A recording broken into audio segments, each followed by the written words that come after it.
নবী রহমত, নবী যে রহমত তার প্রমাণ আছে নাকি নাই?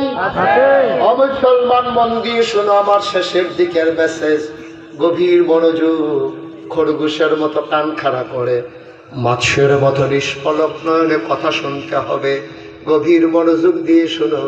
আমার দুনিয়াতে আসলেন, জন্মগ্রহণ করলেন যে বছর, ওই সময়ে মক্কার মানুষগুলো যারা সম্ভ্রান্ত বংশাবলী মানুষ, যারা টাকাওয়ালা মানুষ, যারা বংশওয়ালা মানুষ, তারা নিজের বিবির দুধ বাচ্চাদেরকে খাওয়াইতেন না।